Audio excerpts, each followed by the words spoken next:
आइए, सुनिए, देखिए, समझिए सनातन सत्य। जैसी दृष्टि वैसी सृष्टि, दृष्टि विज्ञान। कुदरत, कुदरती रचना एवं कुदरत के कानून से शाश्वत सुख की प्राप्ति। जोधपुर के परम पूज्य महात्मा उपासक प्रोफेसर डॉक्टर सोहन राज तातेड़ के निर्देशन में सनातन सत्य। जैसी दृष्टि वैसी सृष्टि, दृष्टि विज्ञान।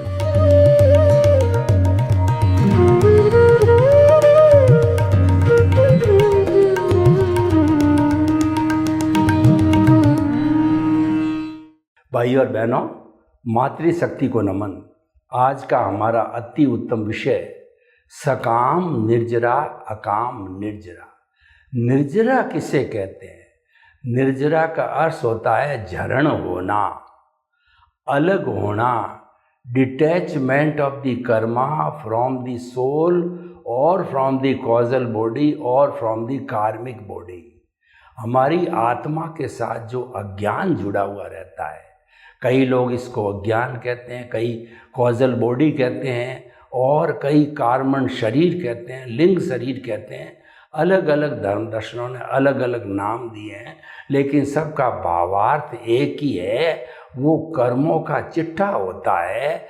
तो वो कर्म जो जड़ते हैं, अलग होते हैं, आत्मा से कहिए या कॉजल बॉडी से कहिए, तो उन कर्मों को अलग होने को निर्जरा कहा जाता है। यानी आत्मा से कर्मों का छुटकारा होना निर्जरा कहलाता है। और ये निर्जरा दो तरह की होती है, सकाम निर्जरा और अकाम निर्जरा।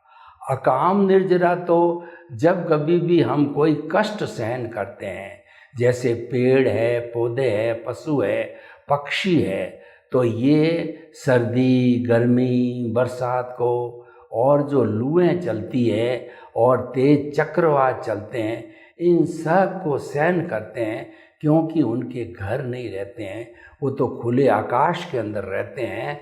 तो इसके अंदर उनको जो कष्ट होता है, जो वो सहन करते हैं, ये ये अकाम निर्जरा कहलाती है। ये जो है बिना कोई उद्देश्य के जो निर्जरा की जाती है, वो सारी अकाम निर्जरा कही जाती है।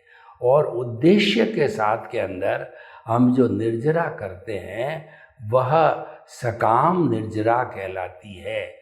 और देखिए कि हमारे क्रमिक मार्ग के अनुसार जो हमारा संवर है, उस संवर के साथ निर्जरा होती ही है, वो है सकाम निर्जरा। संवर करो तो निर्जरा के बारे में सोचने की ज़रूरत नहीं है। संवर का मतलब त्याग, पचकान, वो होते ही कर्मों के साथ में जो है वो ऑटोमेटिकली जो है कर्म वहाँ से जो है ढीले पड़ करके और अलग होने लग जाएंगे, उनका निर्जरण होना चालू हो जाएगा। जैसे कि जो मधुमक्खियों का छत्ता होता है, उस छत्ते में से पक जाता है तो जो रस की बूंदें पड़ करके अलग होती रहती है, निर्जर होती है। झरने में से पानी जो है वो गिरता रहता है और किसी भी चीज़ में से चीज़ गिरती रहती है, वो निर्जरण कहलाती है, वो निर्जरा। ठीक उसी तरह से कर्मों का आत्मा से या कॉजल बॉडी से अलग होना, वह निर्जरा कहलाता है। अब देखिए, जो भगवान ने जो है 12 भेद बताए तप के, उन तप के 12 भेद में 6 भेद है वो बाह्य है और 6 भेद जो है वो भीतरी है। बाह्य और आभ्यंतर है, भीतर के है। तो बाहर के जो 6 है और भीतर के 6 है, दोनों को मिला करके तप के भेद के साथ साथ इसको निर्जरा भी कहा जाता है। क्योंकि इन 12 का उपयोग करने से कर्मों का जड़ना चालू होता है। इसीलिए इसको तपस्या भी बोलते हैं, निर्जरा भी बोलते हैं और साधना भी बोलते हैं। तो बाहर की जो साधना है वो क्रिया से जुड़ी हुई होती है, दिखाई देती है। और भीतर की जो साधना है, प्रायश्चित, विनय, वैयव्रत, स्वाध्याय, ध्यान और व्युत्सर्ग, ये दिखाई नहीं देती है, परंतु ये भीतर के भावों को शुद्धि करती है। यानी कि जो भीतरी निर्जरा है वो भाव शुद्धि की निर्जरा है, और बाहरी जो है वो क्रिया शुद्धि की निर्जरा है, मन वचन की क्रिया को शुद्ध करती है। तो जो ज़्यादा कर्म जड़ते हैं वो अभ्यांतर निर्जरा से जुड़े हुए होते हैं, क्योंकि अभ्यांतर निर्जरा भावों से जुड़ी होती है। और ऐसा कहा गया है, क्रिया से मोक्ष नहीं है, मोक्ष भावों से है।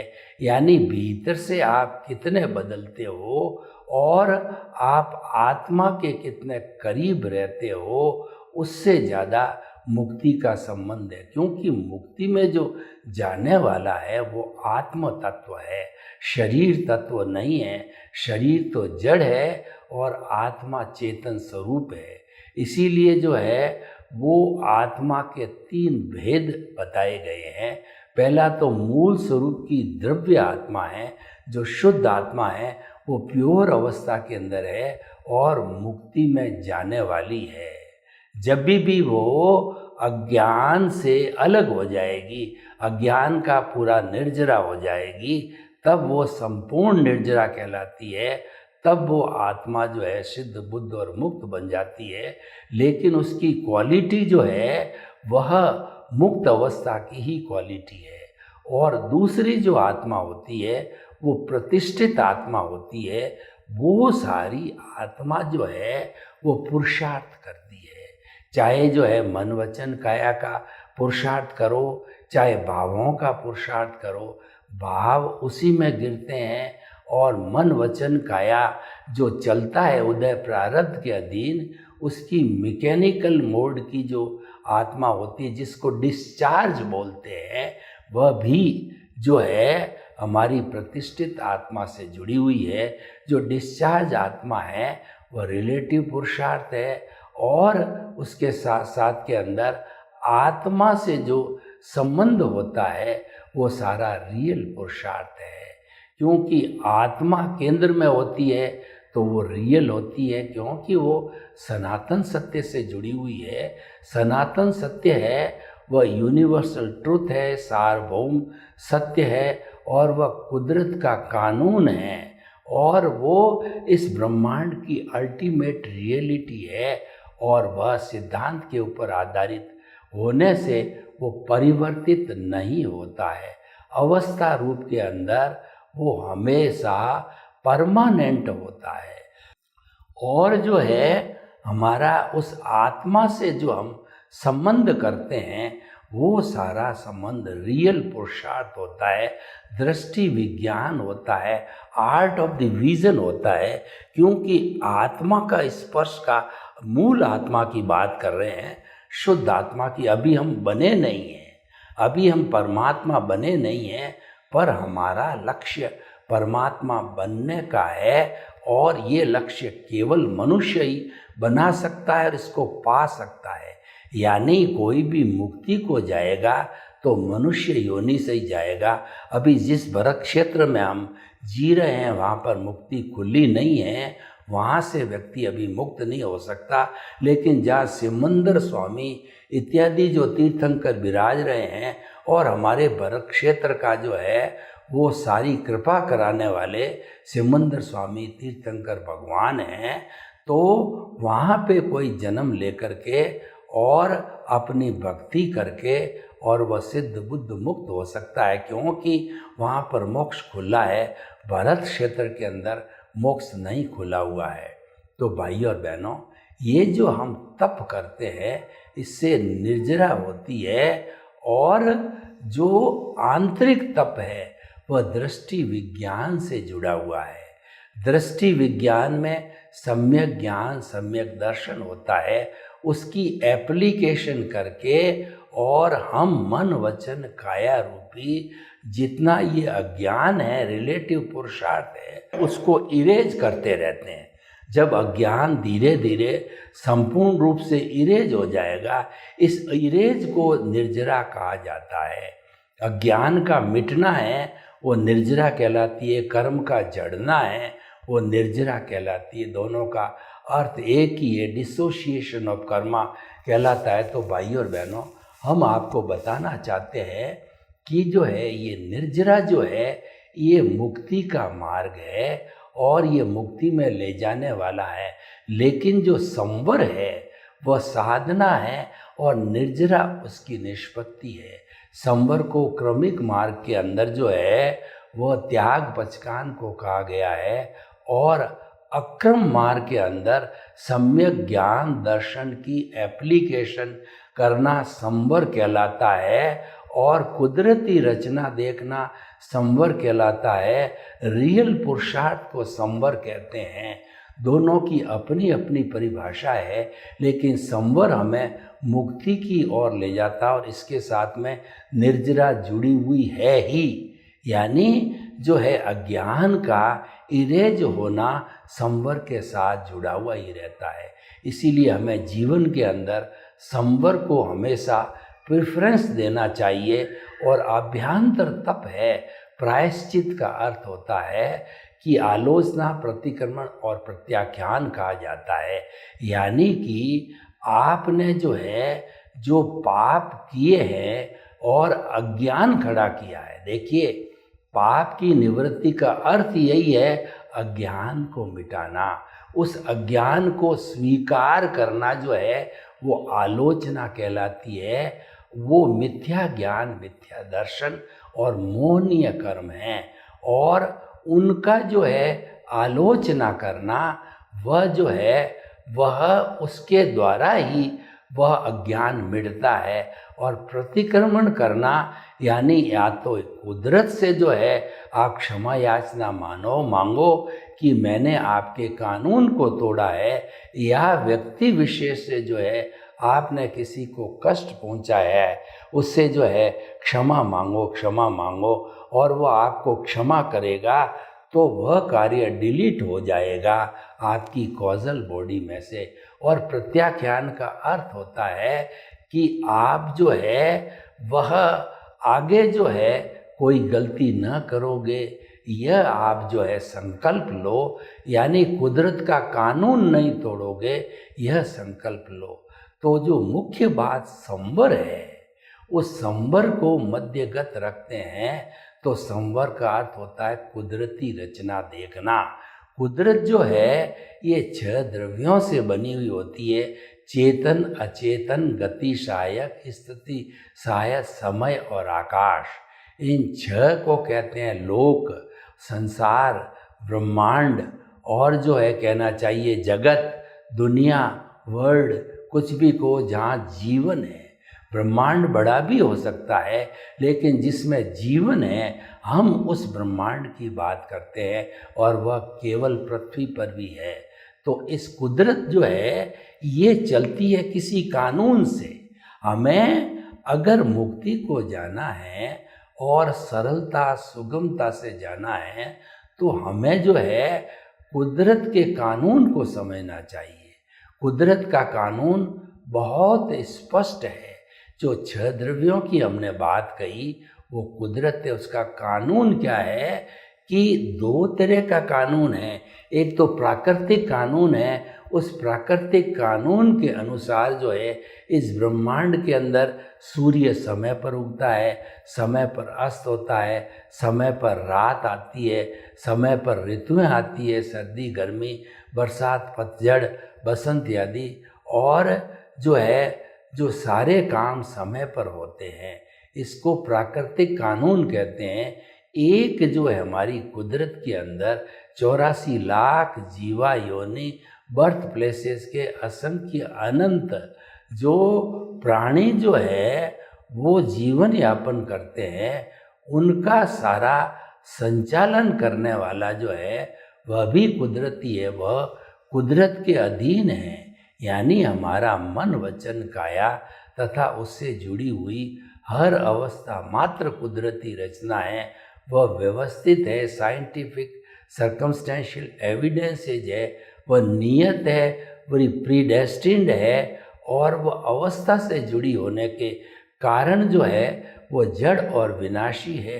वो जाने के लिए आई जा रही है, अवस्था जा रही है, दुख जा रहा है, सुख जा रहा है, हमारी आयु जा रही है। रहने के लिए नहीं आई है, जाने के लिए आई है, क्योंकि वो विनाशी है। केवल दुनिया में एक तत्व ही अविनाशी है, वो हमारा आत्म तत्व है। वैसे जो है ये कुदरत के 6 तत्व है, ये भी अविनाशी है। 6 के 6 वो द्रव्य रूप के अंदर, अवस्था रूप के अंदर ये बदलते रहते हैं, जिसको रूपांतरण कहते हैं। जिसको बदलने को रूपांतरण, चेंज बोला जाता है। तो ये बदलते रहते हैं, इनके बदलने को कुदरती रचना कहते हैं। जो व्यवस्थित शक्ति है, जो कोई भी आत्माएं हैं, जो जीवित प्राणी हैं, जो कॉजल बॉडी बनाती है पिछले जन्म में, और इस जन्म में वो साथ लेके आती है द्रव्य कर्म के रूप में। और जब वो मरता है या जब वो कॉज डालता है, तो स्पीच और एक्शन के बीच जो है वो कुदरत के क्लाउड के अंदर, स्टोरेज के अंदर इकट्ठे हो जाते हैं। तो जब कोई प्राणी मरता है तो भाव मन साथ में लेके आता है, आत्मा के साथ के अंदर वो भाव मन है। इस जन्म में द्रव्य मन बनता है, और स्पीच और एक्शन के जो बीज पड़े हुए होते हैं कुदरत के अंदर, वो व्यक्ति के अंदर जो है वो हमारा वचन और काया के रूप में मिलते हैं।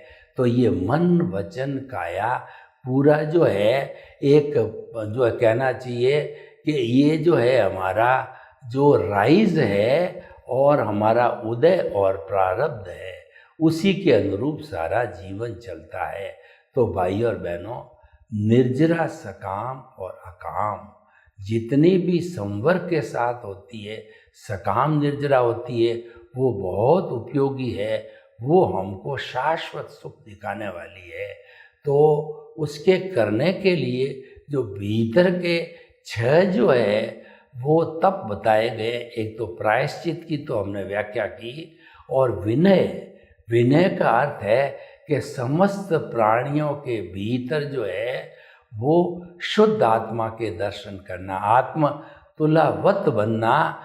कि आपको ये चिंतन करना चाहिए कि समस्त प्राणियों के भीतर विराजमान शुद्ध आत्मा भगवान को निर्दोष दृष्टि से दर्शन कर उसको नमन करता हूँ, क्योंकि वो मूल रूप से सभी आत्माएं जो है एक समान होती, सामान्य रूप से।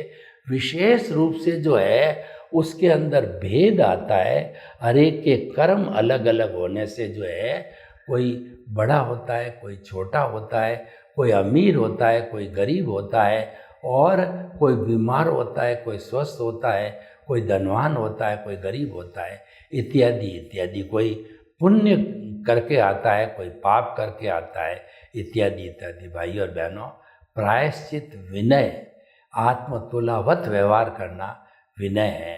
प्रायश्चित विनय वैयाव्रत, वैयाव्रत है। ये बाहरी जगत में जो है हमारे जो है वो जो है साधु संत है, कोई रुग्ण है, और कोई भी जो है वो डिसेबल्ड है, उनकी सेवा करने को कहा है।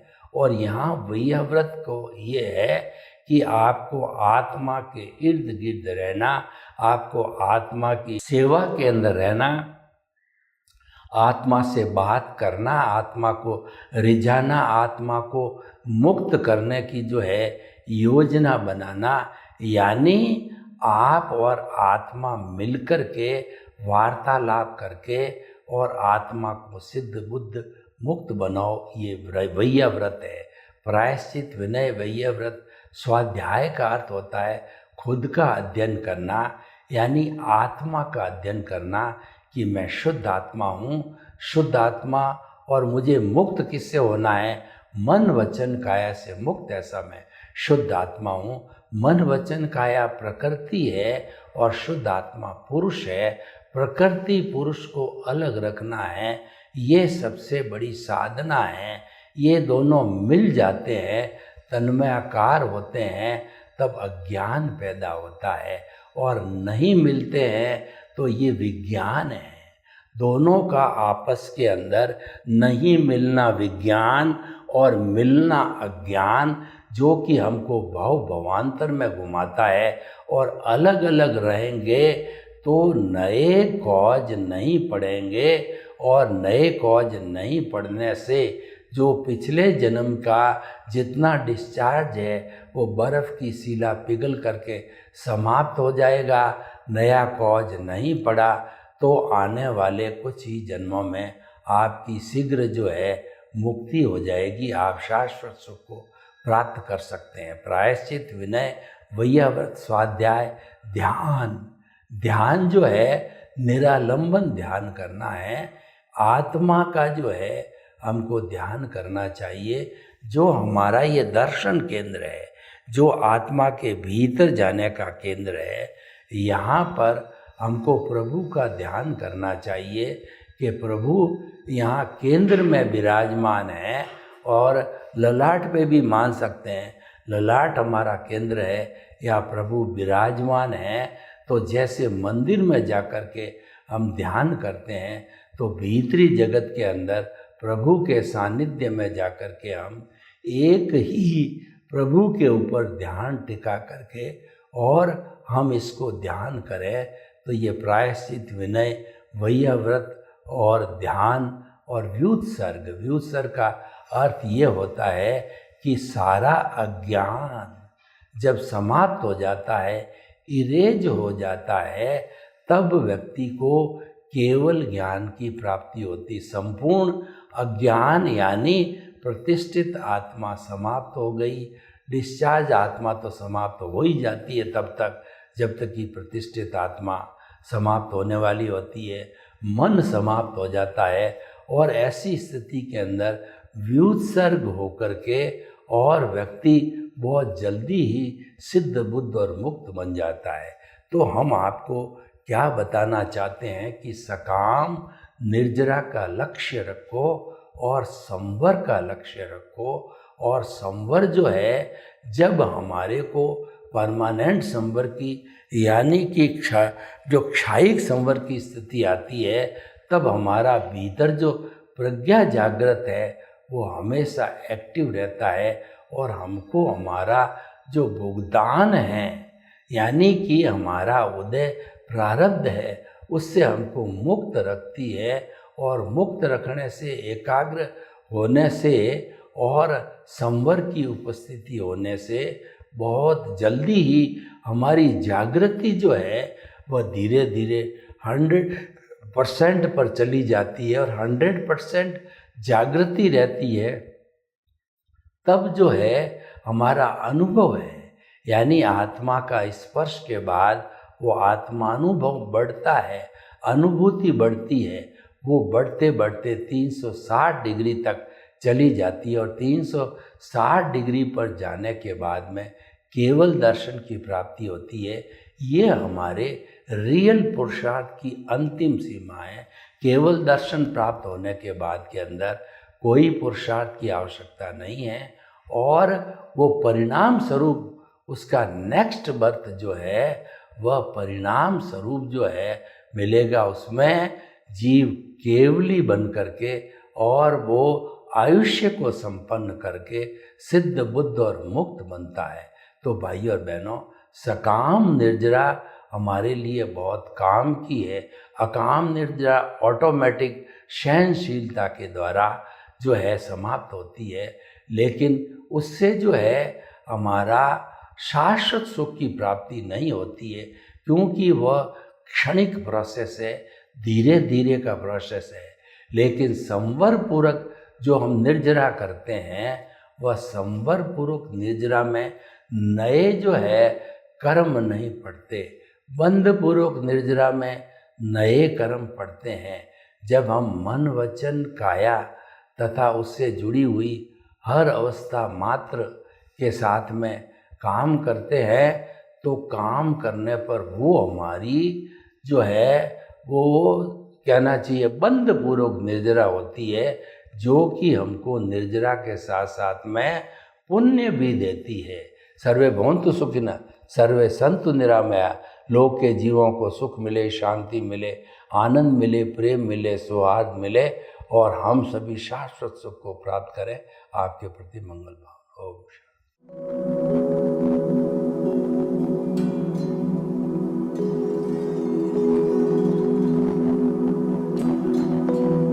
एक ऐसा अंतर्राष्ट्रीय ख्याति प्राप्त मानव जो गुरु प्रेरणा से पिछले 20 वर्षों से वानप्रस्थ जीवन जीते हुए 24 घंटे मानवता की सेवा में संलग्न है।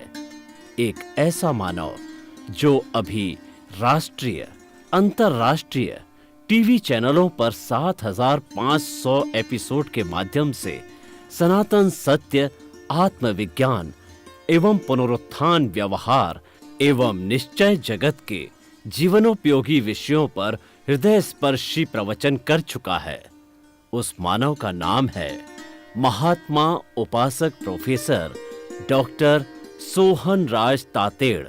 प्रोफेसर तातेड़ द्वारा योग, दर्शन, शिक्षा विषयों पर रचित पीएचडी स्तर के 250 शोध ग्रंथ भारत के 100 प्रतिष्ठित विश्वविद्यालयों में शोधार्थी पढ़ रहे हैं तथा वे सभी शोध ग्रंथ वहां की सेंट्रल लाइब्रेरियों में उपलब्ध हैं। महात्मा सोहन राज ने अभी तक हजारों स्कूलों, कॉलेजों, विश्वविद्यालयों एवं संस्थाओं में सेमिनार, वर्कशॉप, कैंप लगाकर लाखों विद्यार्थियों को योग, दर्शन, शिक्षा का प्रशिक्षण देकर उन्हें सुसंस्कारित किया। डॉक्टर तातेड़ ने भारतीय संस्कृति उत्थान के 4000 से अधिक समसामयिक विषयों पर आर्टिकल लिखकर ऑनलाइन जर्नल, पत्रिकाओं, वेबसाइट्स पर प्रकाशित किया, जिसका उपयोग लाखों पाठक कर रहे हैं। उपासक तातेड़ के 5000 से अधिक आज का सुविचार, आज का शुभ संदेश, आज का मंगल भावना योग आदि चिंतन websites, Twitter, blogger, Facebook, YouTube माध्यमों से लाखों लोग अपना जीवन निर्माण कर रहे हैं। मानवता के मसीहा ऐसे महामानव महात्मा सोहन राज तातेड़ के प्रोफाइल को अभी तक विश्व के